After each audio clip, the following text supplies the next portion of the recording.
What's up, guys? Welcome back. Figured I'd give you a nice little update on what's going on with the car. Yep, it's not here. It's like a void in my heart not being there. It's tough. It's like I'm having separation anxiety. So, watching the Bruins.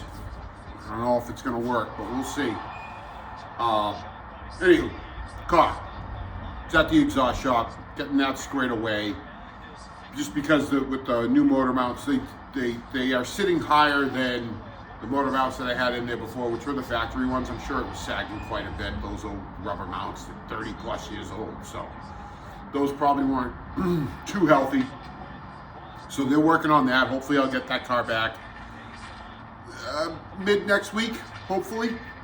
And then we're gonna start moving on, buttoning everything else up. Had a really tough time trying to get the distributor to sit properly, and what ultimately came of it was this little guy right here. So I ended up getting the Melling IS55A, which I don't know what I did. I ordered the wrong part. It's really meant for a big block from the mid 50s to or late 50s to early 60s, and it's about a half an inch longer than this oil pump shaft.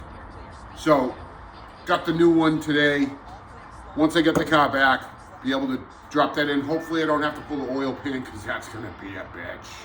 I don't want to do that. It was such a pain in the balls just to get that car set up on the motor mounts with those poly bushings. So to have to do that all over again, not looking forward to it. So hopefully I can just pluck this thing out, put the new one in, and start moving forward. Then actually get to prime the motor, because I haven't been able to prime the motor, and get the wiring all set. Gonna pull out the harnesses, kind of make some adjustments on how I had it set up. This way it has a little bit more room to run freely through the engine bay. More so for the starter. All the wires for the starter are a little bit tight.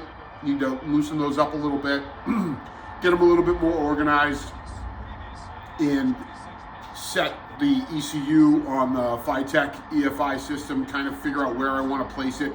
Right now, I do have it running through the original routing of the factory setup, so it does have enough room in there, at least at this point, to run it through the kick plate on the passenger side.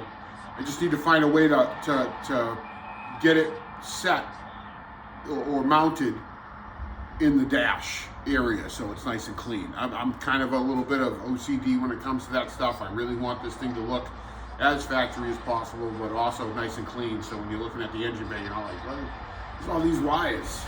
So we're working on that. Should be getting the car back sometime next week, but we're getting closer and closer. The throttle body, the intake, all of that's on. The motor's essentially built at this point. Now it's just doing all the wiring and priming it up. And what was nice is one of the guys over at my job let me have his ignition switch. So once I get that distributor all taken care of, we're gonna hit that button, hear this thing, which I'm excited about. So until next time, go Bruins. Have a good night. Be safe.